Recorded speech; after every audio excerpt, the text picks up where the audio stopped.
Está con nosotros el vicejefe de gobierno electo, el señor Diego Santilli. ¿Cómo le va, Diego? Hernán te saluda. Buen día, Hernán, ¿cómo estás? Bien, ¿vos? Gracias por atendernos, No, un placer, por supuesto. Bueno, Diego, dos cositas queríamos hablar. Primero, el día de ayer estuvo este paro en el subte, medio raro, donde 10 personas bloquearon de alguna manera el subte, perjudicando a 200.000 personas. ¿Esto fue político? Primero 400.000. Sí, 400.000, tenés razón. 400.000. Segundo, mira, es sugestivo, ¿no? Sí. Es algo llamativo, raro, distinto, que te puede a 4 días de una elección, 5 días de una elección, llamar la atención.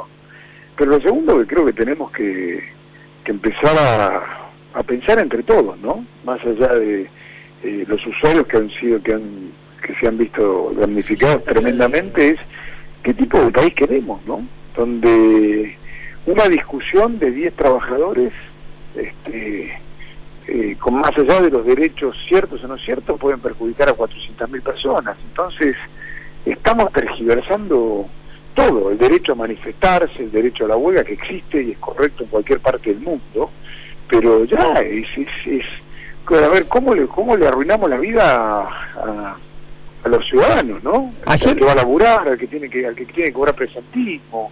Entonces, estas medidas que son extremas, vuelvo a decir, el derecho a huelga son medidas extremas en momentos, obviamente, de discusiones de paritaria, de discusiones salariales, de temas de fondo, se utilizan para cualquier cosa. Entonces te bloquean una autopista, te bloquean un subte, te bloquean un montón de cosas donde la mayoría de los argentinos que quiere ir a trabajar, que no quiere perder el presentismo, 10 personas cortaron a 400.000. Ayer hablamos con Ezequiel Sabor y él nos contaba que se le había propuesto venir, sentarse en una mesa y charlar y discutir cuál era el problema, y de alguna manera no se concretaba, seguía pasando el tiempo, había un fiscal que había determinado que tenían que levantar la media fuerza y no lo hacían, y justo, como decís, muy sospechoso cuando faltan poquitos días para las elecciones. Sí, vuelvo a decirte, si hay algo que me queda claro es que Ezequiel es un tipo de diálogo que está constantemente a disposición de los trabajadores, de sus organizaciones y de todo para encontrar un punto de común acuerdo y no perjudicar a los ciudadanos. Ahora, tenemos que razonar entre todos. Claro. La justicia en el 2009, por el corte de 3 personas de las vías de tren, sí, dijo que tenían derecho a manifestarse. Claro, la Corte lo dijo. La Cámara. Sí, me acuerdo. Si vamos a seguir de esta manera, entonces mañana, no sé, a vos te molestó lo que dijo un amigo tuyo y te parás y bloqueas la avenida Fidel Corta. Claro. Y cada uno hace lo que quiere, la avenida Fidel Corta, la provincia de Buenos Aires. Me parece que eso no es convivencia. Claro. No es convivencia sana. Y de alguna manera todos tenemos que criticar este tipo de cosas, porque si no vale todo. El que bloquea, lo vivimos con el tema del Plaza de Mayo, ¿no? Claro. Empezaron a hacer una casa de ladrillo. Claro. Diego, por otro lado también hay algo que uno lo ve como ciudadano, lo ve como persona diaria. A ver, en este caso, todo lo que se acorte perjudica a la gente. Ahora, en este caso es más sospechoso cuando gente de seguridad que estaba trabajando, que ya había trabajado en los subtes, corta un subte queriendo tener las mismas paritarias que tiene un motorman. Es algo medio raro también en el concepto de qué es lo que pedía. Pero claro, pero absolutamente, pero ¿sabes qué pasa? Es parte de cuando nosotros planteamos el cambio, tiene que ver con ese tipo de cambio. Con una Argentina donde nos podemos sentar a la mesa del diálogo, aunque pensemos distintos, tengamos distinto color político, partido político, y podamos dialogar, y podamos entender que cuando vos haces esto, tu derecho termina cuando empieza el derecho de los demás. Tal cual. Si no, esto es... mira, a mí me tocó estudiar en una época en la Escuela de Gobierno de Francia, ¿no? Sí. Y me acuerdo de ver una manifestación tremenda. Dos manifestaciones me tocaron en el momento que yo estaba estudiando. Una pequeña manifestación, veía que la gente andaba alrededor de la plaza. Y yo, ¿qué le pasa a esta gente? Y la policía custodiaba. Estoy hablando de primer ministro Jospin, socialista, ¿no? Claro. O sea, no, de la derecha, ¿viste? Como la discusión que tenemos acá de ideologización. Sí, como que la izquierda se le corta, claro. Berreta, digo, por decirlo de alguna manera. Hablando de verdad, estaba el Jospin, era el primer ministro de Francia, socialista si los hay, y los tipos hacían la manifestación durante 2 horas arriba de la plaza. Claro. Y a nadie se le ocurraba cortar. Ahora, después vino la manifestación verde, ecológica de Francia, y hubo 600.000 personas, entonces no es arriba de la plaza, y era una manifestación donde estaba organizada, etcétera, etcétera. Ahora los franceses seguían trabajando en ese momento, y los que íbamos a estudiar, y la vida seguía normal. Pero claro, haciendo un reclamo que vos consideras justo, que me parece bien, pero sin tener que perjudicar al otro para que seas escuchado. Pero es que si la convivencia y los derechos tienen que ver con eso. Si no, a ver, si el derecho de cada uno de nosotros a hacer lo que quiera es lo que privilegia, es lo que prima, estamos en un problema. Claro. ¿Entendés? Entonces yo estoy enojado con mi jefe y voy y corto una avenida, y no es así. Entonces me parece que tiene que volver el sentido de la racionalidad, y eso es el cambio. Poder sentarse a una mesa, poder pensar distinto, poder disentir, pero tratar de buscar puntos de común acuerdo para resolver las situaciones. Y también, a ver, decir que las cosas que están bien están bien y las que están mal están mal. Obvio. O sea, si vamos a un personal de seguridad, va a tener en la misma convenio colectivo con un motorman, entonces, ¿cuál es la diferencia entre una persona de seguridad con un motorman? Claro. Ya estamos, no, estamos como un policía, no es lo mismo que un gendarme, porque tiene otra formación, claro. No es lo mismo que la Fuerza Aérea, que el Ejército, que la Fuerza Naval, ¿entendés? Digo, tiene que ver con formaciones distintas. No, y adentro de todo estás hablando de fuerzas, en este caso son seguridad y una persona que es motorman, o sea que no tiene nada que ver ni en el rubro, ni parecido. Por eso te digo. Entonces, se mezcla la política, como bien decís, y en la mala política. Lo mismo me pasa a mí en la calle. Mira, la ciudad de Buenos Aires tardó 24 años en tener mobiliario urbano. Sí. Para que la gente entienda, ¿sabes lo que es el mobiliario urbano? Es la parada de colectivos, los refugios, los potecitos con los nombres de las calles, los pescantes que están arriba de los semáforos para decirte en qué avenida o qué calle estás cruzando. 24 años no estuvo normalizada esa situación. Prórroga.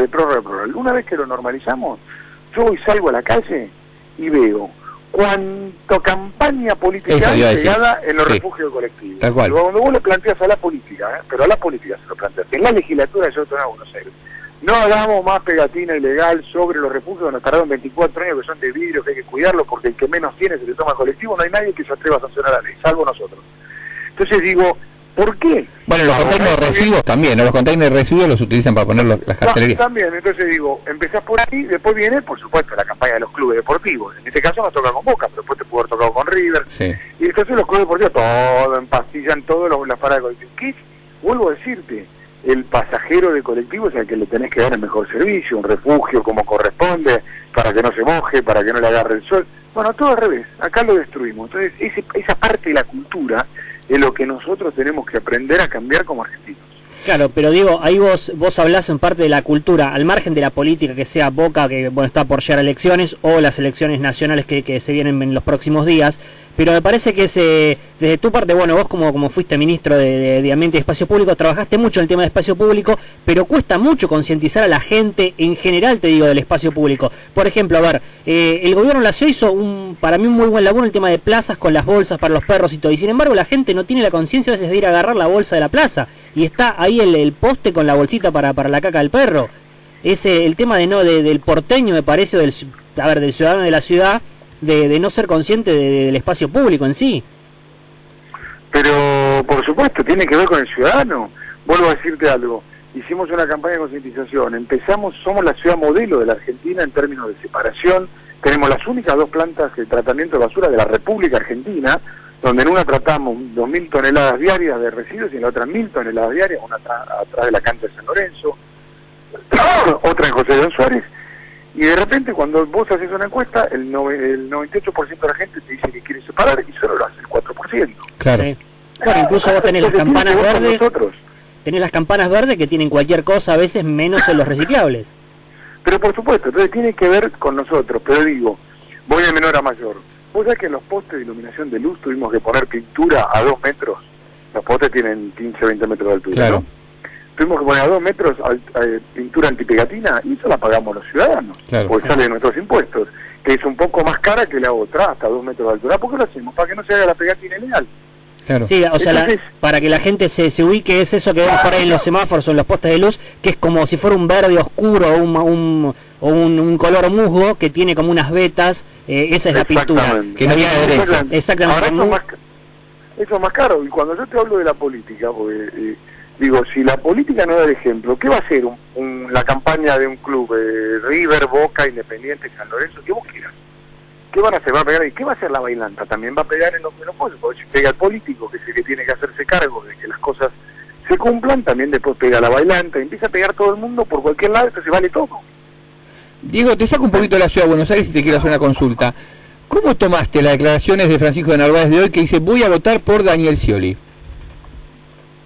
Tan difícil de interpretar a de Narváez. Porque, a ver, él teóricamente se bajó de la campaña de la gobernación, de candidatura de gobernación por Massa para que haya un acuerdo opositor. Esa fue la opción que él dijo en ese momento, para ayudar a un acuerdo opositor. Y después dice voto a Daniel Scioli. O sea, por eso te digo, no entiendo nada. Primero nos acompañó a nosotros en aquel memorable época donde le ganamos a Scioli, Massa, Kirchner mismo. Todos juntos. 2009.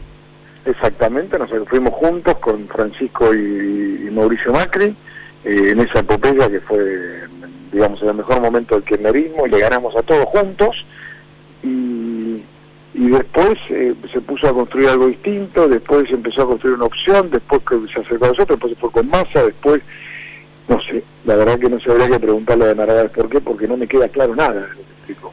O sea, ¿Será de alguna manera sumar algunos puntitos o tratar de buscar unos puntitos para Scioli? Digamos, la idea. No lo sé, lo que yo te diría, no sé si suma eso.